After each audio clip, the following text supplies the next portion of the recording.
Folks, we are live. For no reason whatsoever, let's do an intro to calculus. Let's actually try to go through this book. It's by Michael Spivak. It's called Calculus. Calculi. So without further ado, let's get cracking. Alright. Got a prologue, we got the foundations. Pretty important stuff. Dude, yeah. Things we use quite frequently in uni, but it's about knowing how to do this. You know what I mean? So let's start in the beginning. Chapter 1, basic properties. Right, basic properties. Just enlarge it a bit. Alright, that's in a few words. The mathematical knowledge required to read this book. In fact, this short chapter is simply an explanation of what is meant by like basic properties of numbers, all of which addition, multiplication, subtraction, and division, solutions of equations and inequalities, factoring, and other algebraic manipulations are already familiar to us. Nevertheless, this chapter is not a review. Despite the familiarity of the subject, the survey we are about to undertake will probably seem quite novel. It does not aim to present an extended review of all material, but to condense this knowledge to a few simple, obvious properties of numbers. Oh man, so we're about to get in. It's about to go crazy. Right, some may even say it's a bit too obvious to mention, but a surprising number of diverse and important facts turn out to be consequences of ones we shall emphasize. Okay, it's kind of true.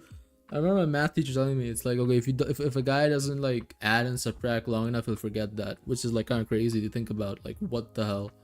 But yeah, man, I guess it is true. So there are 12 properties. Keep that in mind. 12 of them. Which we shall study in this chapter. The first are concerned with the fundamental operations of addition and multiplication. For the moment, we consider only addition. This operation is performed on a pair of numbers. The sum A plus B exists for any given two numbers. So we got A and B. It's there. We have an addition. A and B, which may possibly be the same number, of course. Oh well. Might be 2A, you know what I mean? It might seem reasonable to regard this addition as an operation which can be performed on several numbers at once. And consider the sum. So this is where we go a bit into making sequences, making sums and stuff. So A1, so it's our first element here, plus dot dot dot, law of repetitions, an with n of n numbers. So it could be like 5, 6, we don't know, there could be like 6 elements in it. So it is more convenient, however, to consider addition of pairs of numbers only and to define other sums in terms of sums of this type. For the sum of 3 numbers, a, b, and c, this may be done in 2 different ways. One can be add b and c, obtaining b plus c, then add a. So we get like a plus, and then bracket, parentheses, b plus c. We do what's in the parentheses first, remember that. Or one can add a and b and then add the sum a plus b to c, obtaining a plus b in parentheses. So we're doing a and b first, then plus c. Of course, the two compounded sums are equal, and this is in fact the first property. It's number 1 of the 12.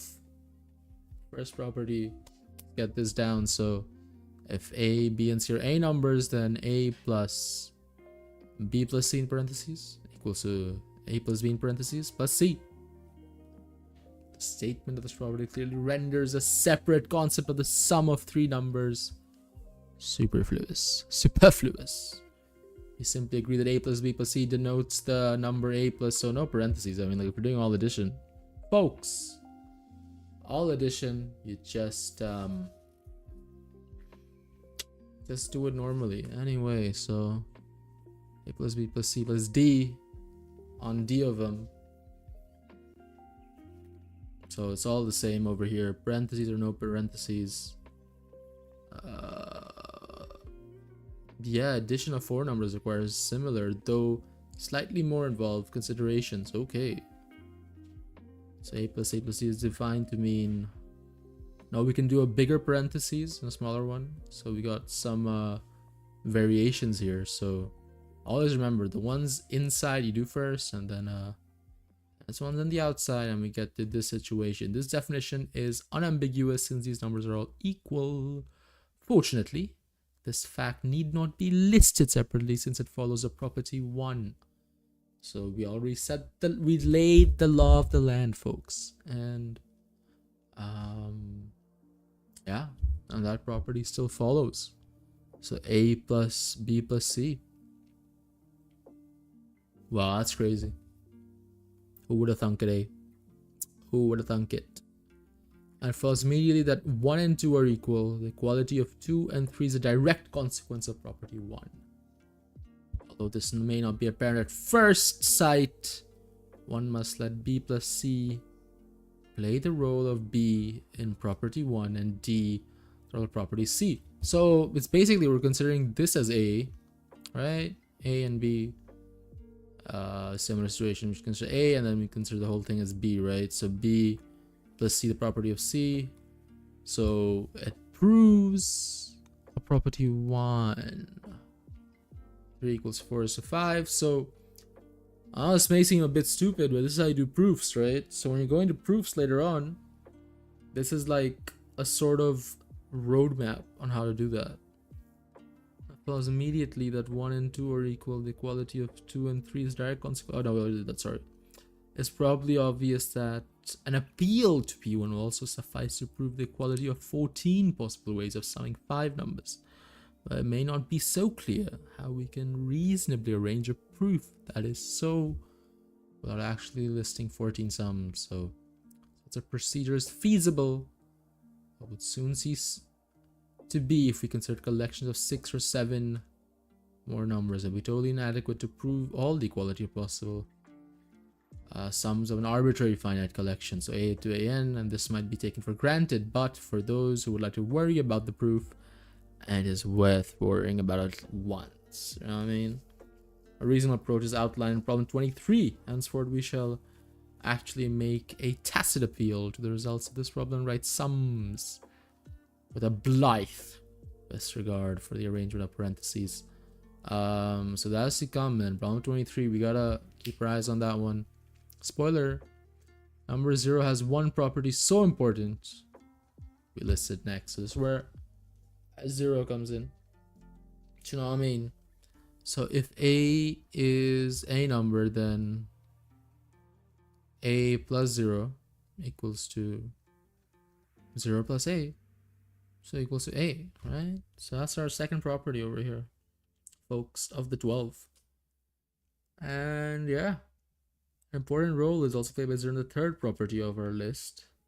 For every number a, there is minus a such that a plus, in parentheses, minus a equals to minus a plus a, so equals to 0. Do you know what I mean? So like 0 is equal to the same number plus minus.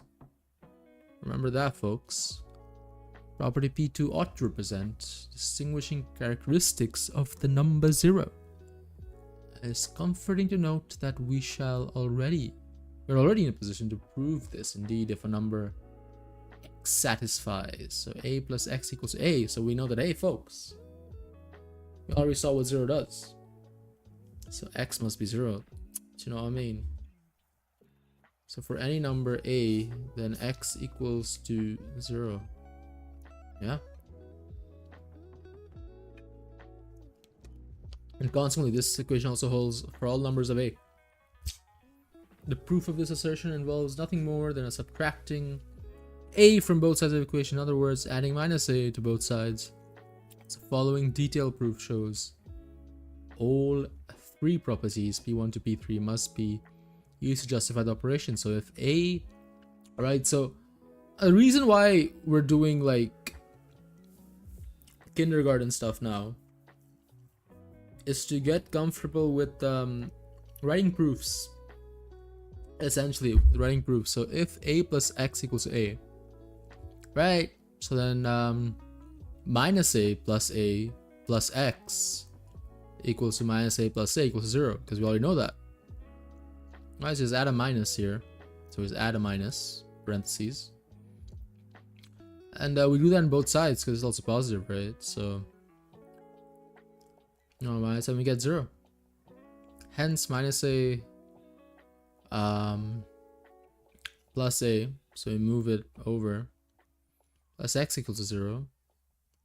0 plus x equals 0, hence x equals 0. So we just proved it, right, mathematically. So if you're given this situation and you're like, oh, how do I prove x is 0, right? Because like, you know x is 0 because we just did that, but you want to do the proof. Oh, we just learned later on that, you know, what's it called again? A positive a minus a, right? And positive a minus a, you just do it on both sides, equals to 0. That's our assumption, and then boom, kaboom, x equals to 0. So as we have just hinted, it is convenient to regard subtraction as an operation derived from addition. So now we're playing into subtraction, right? We already had a little intro with 0, and now we are going in to subtraction. So we consider a minus b to be an abbreviation for a plus parentheses minus b. Then it is possible to find the solution of certain simple equations by a series of steps. He's justified by property 1, property 2, and property 3, similar to the ones just presented for the equation a plus x equals a, for example. So now we're bringing numbers in, bruv. So x plus 3 equals to 5. Cool beans, bro. Cool beans. So let's play with some subtractions here, right? So you subtract 3 on this side and 3 on that side. Keep things the same. Put these in some parentheses. And we got 0 here. We got a 2 here. So x plus 0 equals 2 and x equals to 2. Normally what we just do is that we just mentally just what we think we're doing is we move the 3 to the right, because that's what we're taught often, but in reality this is what happens, right? So that's just like a simplified version, not accurate but simplified, and boom, got x equals to 2. X equals to 2. Naturally, such elaborate solutions are of interest only until you become convinced that they can be always supplied, and practice is usually just a waste of time. Solve an equation by indicating so explicitly the reliance on the properties. That's literally just what I just said right now. Anyway, only the property additions we listed when considering the sums of 3 message. Right then.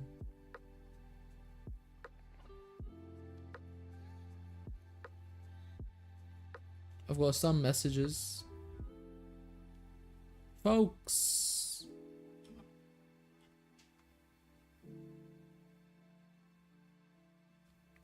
Got distracted.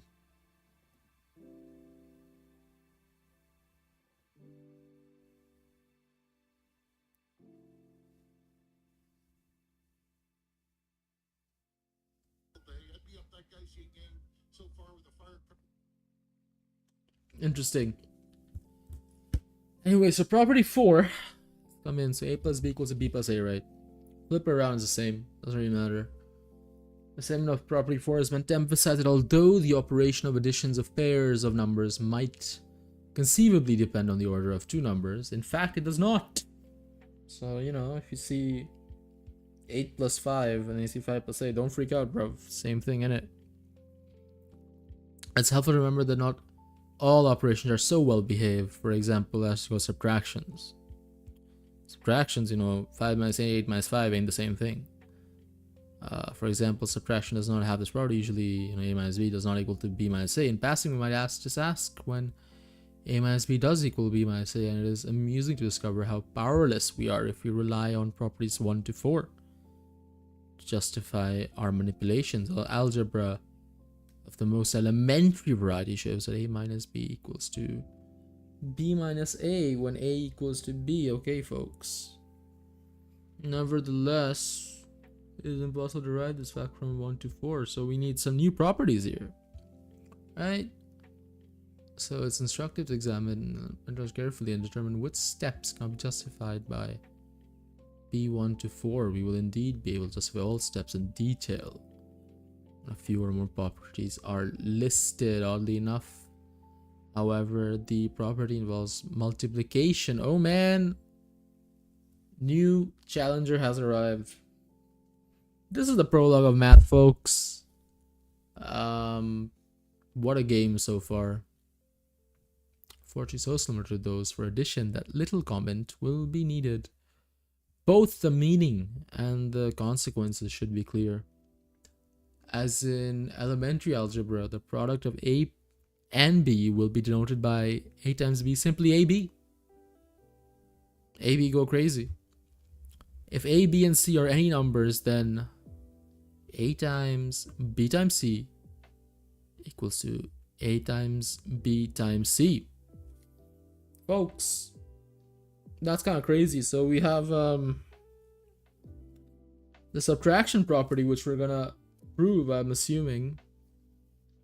We need this. If a is any number, then a times 1 equals to 1 times a equals to a. Moreover, 1 does not equal to 0.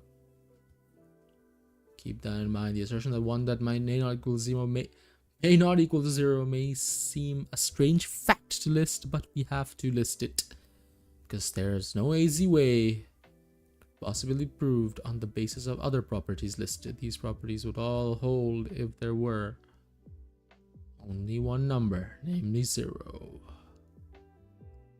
I want to know the history of how we came to find 0. You know what I mean? I know it came from Arabic history, but like from what? But you know what I mean? Like what proved that 0 exists?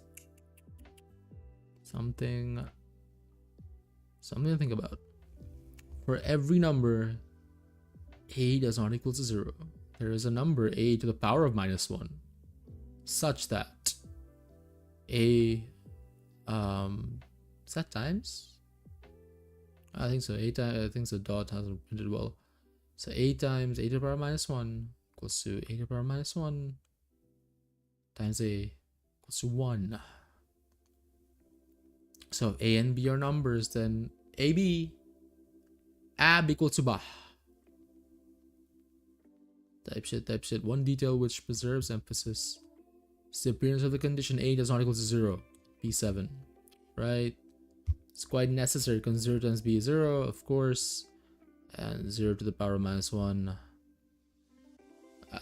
does not exist, so that, equals to 1. Addition is an important consequence for division, just as subtraction was defined in terms of addition, so division is defined in terms of multiplication. Interesting. So this is the relation of addition and subtraction, and division and multiplication. The symbol a over b means of course, a times b over -1, since 0 minus 1 is meaningless, so a over 0 is also meaningless. That's why divided by 0 is always undefined, folks. Property P7 has two important consequences on two of them. If a times b, so a times c does not necessarily follow b equals to c, for that if a equals 0, then a times b and a times c are 0, no matter what b and c are. However, if a does not equal to 0 and b equals to c, this can be deduced from P7, right?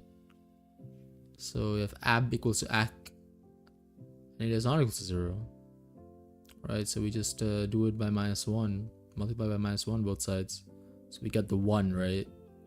So boom boom, we get the 1. B, that means get B equals to C. That's how division and multiplication are connected. It's also a consequence of P7 that if AB equals 0, then either one of them are 0. Okay, let's prove that. So if A is equals 0, then and A does not equal to 0, then A or A, because we know that we have that rule that -1 and to power -1 and A is 1. So we do this equals 0, B equals 0, and B equals to boom. Boom bow. Easy stuff.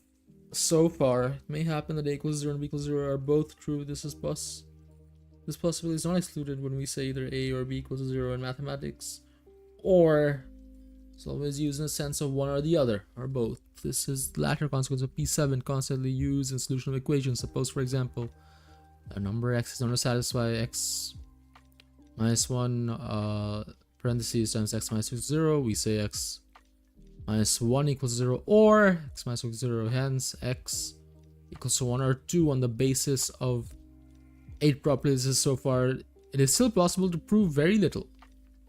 So, all 12 of them, bro. Oh man. Listing the next property, which combines the operations of addition and multiplication, will alter the situation drastically. So if A, B, and C are any numbers, right? Whatever, doesn't matter what they are. Assuming not 0. Anyway, so A, no, this is any number. So A times, in parentheses, B plus C equals to A times B plus A times C. So, we gotta multiply both these Johns, and then we add whatever it is. Notice the equation B plus C times A equals to B times A plus C plus A is also true by property 8. As an example of this usefulness, P9 will determine just when A minus B equals B minus A. So A minus B equals B minus A, fantastic. Then you just add the 2, so we get the 0, right? That's equals to B plus B minus A, so equals to A equals to B plus B minus A plus A equals to B plus B minus A plus A equals to B plus B. Consequently, A times 1 plus 1, B times 1 plus 1 will say equals to B. That's crazy, folks. That's crazy. I might need to double take on this because I'm getting a bit drowsy. Let's put the parentheses on, innit? Yeah.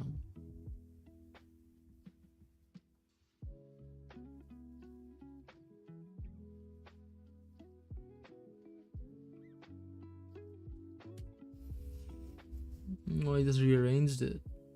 Right. I made A the subject. Interesting. Interesting. So open the brackets. Interesting.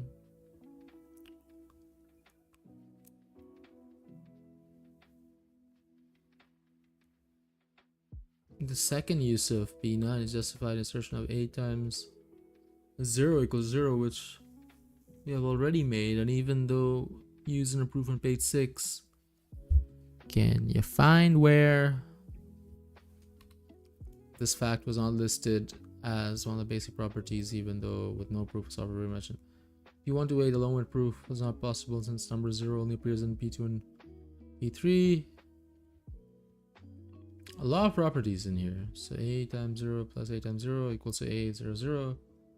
So as we mentioned, series further consequence of P9 may help explain the somewhat mysterious rule that the product of two negative numbers is positive. Okay, so we're proving that. Just as one easily acceptable assertion, so minus A times B equals to minus A. To prove this, note that minus a times b plus a times b equals 2. Take some common stuff here going on, folks. So minus a plus a times b, so we just took b common, so we get 0 times b and we get 0. So we've proven this. Do that by both sides. Do this by addition as well. B equals AB. Adding AB to both sides, we obtain. Alright, so it's done.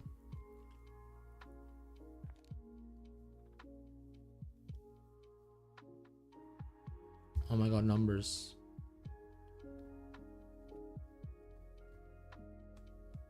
How long is the prologue, folks? Oh, it's a big prologue.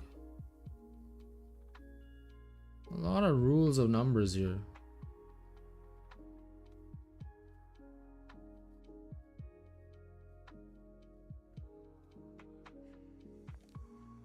Ooh.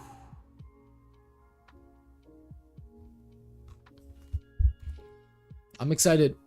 I'm excited for this.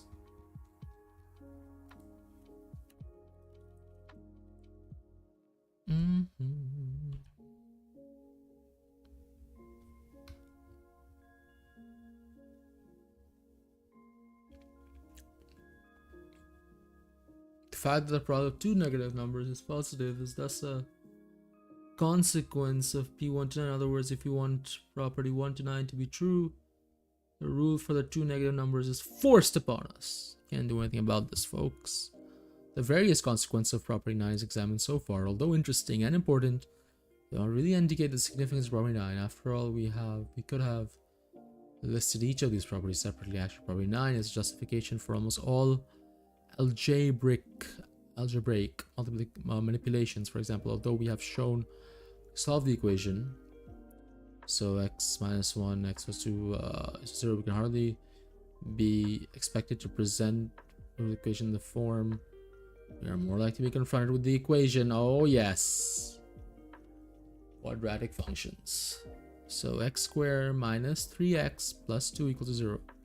The factorization is really a triple use of property 9. Oh man. Yeah, because you have the a times b equals to whatever. So x, so let's multiply that, don't we? Right? So we do it with x first. So x equals to x times 2, and then we add the next multiplications, which is 1 minus x minus 2. Yeah.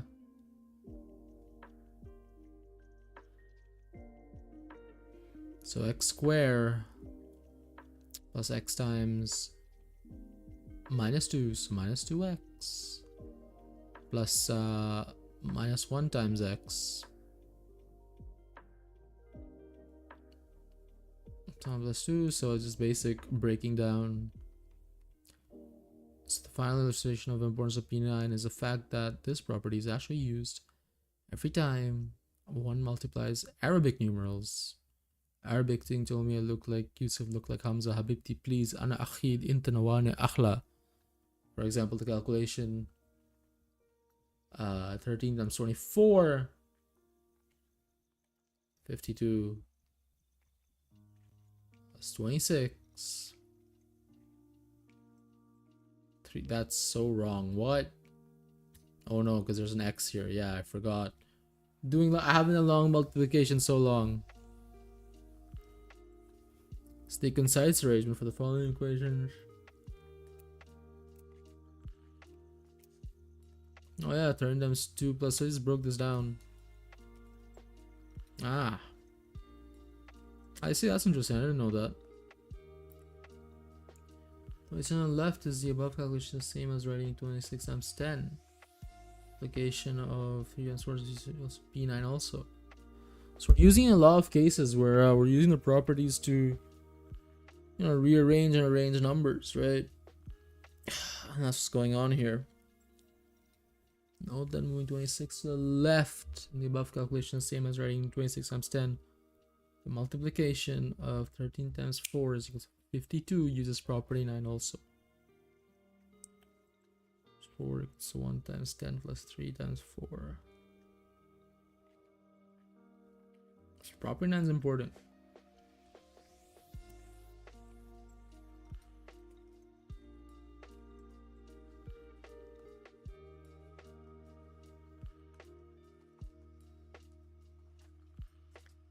I wrote this down. 1 times 10. So we get 13, right? Plus 3, so 10 plus 3. Yeah. Do it to 10, then it's easier that way. Beautiful way. Math has a beautiful way of doing things. Stream to 11. Then I'll hit the hay. Folks.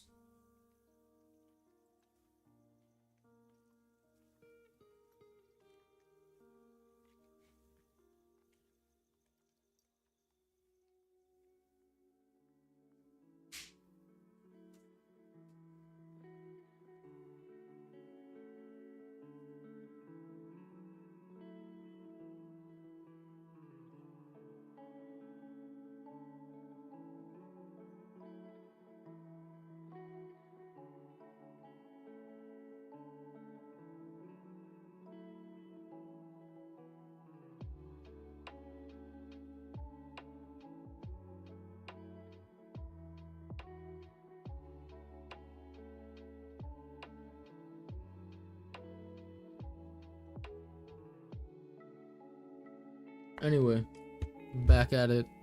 Strawberries 1 to 9 have descriptive names which are not essential to remember. Oh my god.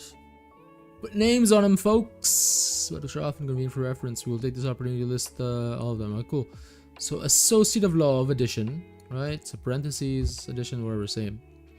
Existence of an additive identity. So, 0 is always there, folks. Existence of additive inverses. So, the same thing, minus, always exists. Communicative law of addition. It's like the same, opposites true. Associative law of multiplication. So A times B times C. So B times, it's all together. If it's associated, it's the same. Some multiplicative identity. So there's always times 1 present. Right? If it does not equal 0, existence of multiplicative inverses. So minus 1 is also present. So these are tools you remember that these are always there. So when you're simplifying stuff, you need to know that these are always there, even though it's not explicitly written. Communicative law for multiplication. A times B equals to B times A. And the distributive law is the one that we've been really on. So A times B plus C equals to an AB plus AC. So we've been really using this one, haven't we? The 3 basic properties of numbers which remain to be listed are concerned with inequalities. Inequalities occur rarely in elementary mathematics. They played a prominent role in calculus. Ooh, that's where the big dog comes in. There are 2 notions of inequalities. A is less than B. A is less than B and A is greater than B. Okay, cool. Only 2 of them. Don't get jostled. You're really just unequal 2 times, It's related. A minus B means the same as B greater than A. Thus 1 minus 3. 3 minus 1 are merely 2 ways to run the same assertion. Folks. Numbers A satisfying A greater than 0 are called positive, while those of A less than 0 are called negative. While positive T can thus be defined in terms of less sign, it's possible to reverse the procedure. A minus B can be defined to mean that B minus A is positive. In fact, it's convenient to consider the collection of all positive numbers given by P as a basic concept and state all properties in terms of P. Push and P, push and P. You know how it is. Trichotomy law on 3 of them. For every number A one and only one of these following holds. A equals to 0. Who would have thunk it? It's a trichotomy going on property, and so A only so only one can exist, right? So we can't have all three. It's not a satisfying triangle.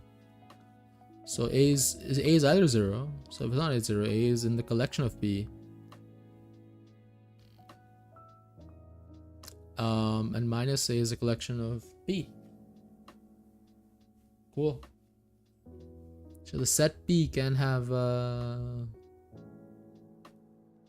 interesting.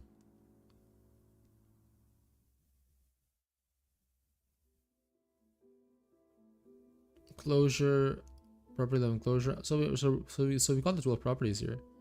Closure under addition of A and B are in P, then A plus B is in P. Okay, cool. Talking about sets as well here, man, folks. It's kinda pretty good.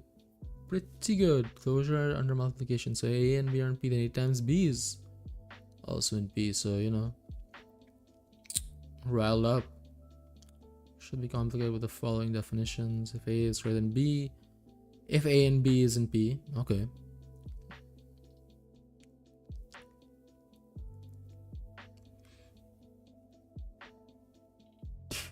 A is greater than less than B if B is greater than A, greater than equal to B if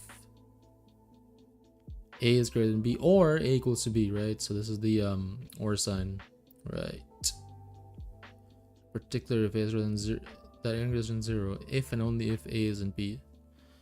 Okay, so we push B, yeah, because we had that other trichotomy thing, right? The -1 can't exist if A is in B. All familiar facts about inequalities, however elementary they may seem, are consequences of 10 to 12. A and B are 80 numbers in precisely one of the following holes. A minus equals 0, A minus a collection of P, and then put the minus before. Minus A minus B equals to B minus A is a collection of P. Okay, cool. Using the definition just made it follow precisely one of the following holes. A minus B, A greater than B, B greater than A. Facts, bruv.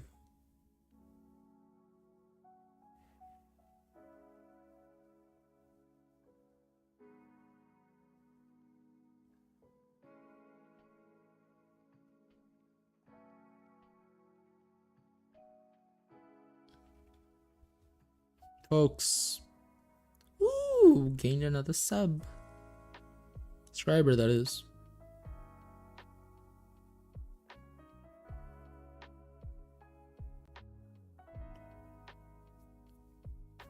$45K hard limit, bruv. Yeah, I don't know.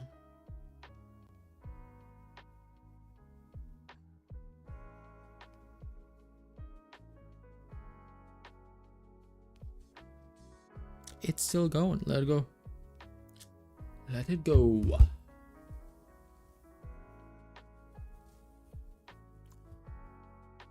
A new dawn, a new day, a new number to tackle. Okay. Using definitions made, A equals it follows that precisely one of the following holes. A is either equals to B, B is greater than A, or A is greater than B. Sorry, other way around. Slightly more interesting fact that results from the following manipulations. If A is less than B, so that so it's B minus A is in P, then surely another element, B plus C minus A plus C, is in P. Right? Because B minus A is there, right? So it's the additive element that we were talking about. You know, something's there. But, you know, we cancel this out. But B minus A still there. Thus, if A is less than B, then A plus C less than B plus C, right? The additive stuff. Was it associative? Yeah. The law. Whatever. Similarly, suppose A minus B and B less than C, then B minus A is in P and C minus B is in P. Ooh, because the bigger one, yeah. So C minus A, right, equals to C minus B plus B minus A. So we're putting the B isn't B. Oh boy. You know what's the purpose of this? You know, like simple math stuff? It's to get comfortable with mathematical reading. Mathematical jargon reading. Because you're going to do a lot of that in higher levels, right? So you're just getting comfortable with this.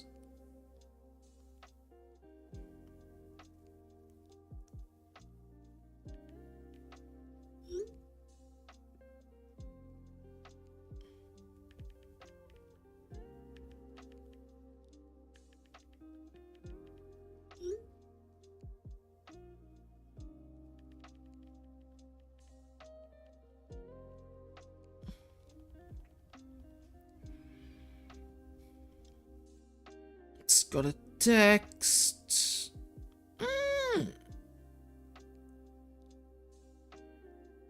Anyway.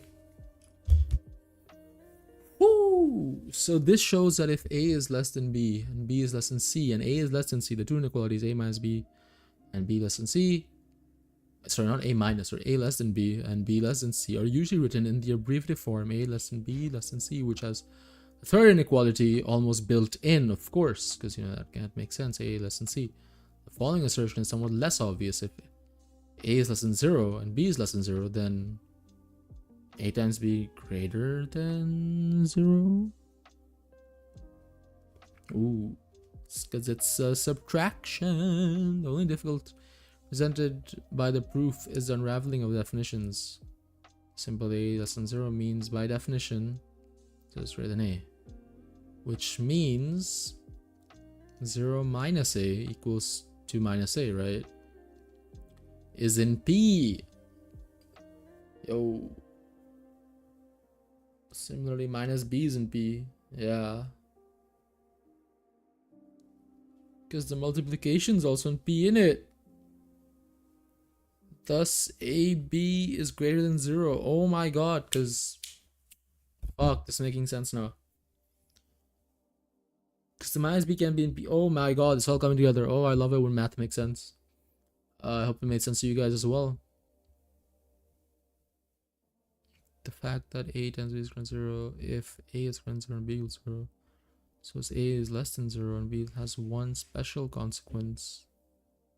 A square is greater than 0 if A does not have 0. The squares of non-zero numbers are always positive. Okay, cool. Apply present feature of simple plus minus statement, so 1 plus. Ooh, both are true, even though we don't know. Numbers, the usefulness of singulars. Interesting. Anyway, in a particular, the results might have seemed sufficiently elementary. Prove that 1 is greater than 0, since, you know, 1 squared. The fact that minus A is minus A greater than 0 if A is less than 0 is the basis of a concept which will play an extremely important role in the book. For any number A, we define absolute value as a false. Absolute A, folks. Right? So A, positive A, is greater than or equal to 0. Negative A is less than or equal to 0. It's always positive except when A is okay.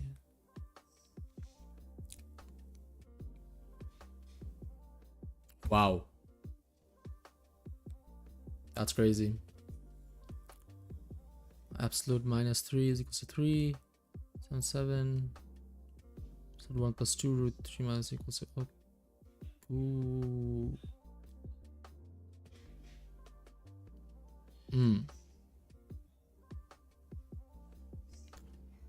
Approach to any problem involving absolute values requires treating several cases separately. Absolute are defined by cases to begin with. This approach may be used following. Dude, I think this is okay. We're gonna save the absolutes for another day, because I think that's a pretty big topic to delve into. So far, let's we're comfortable with these inequalities. We'll dive into absolutes and sets next time. I like this book so far. Fire book. I can't wait to get into some practice problems. hopefully soon. We're just in the prologue, so without further ado, it's good morning, good evening, good night, wherever in the world that you are.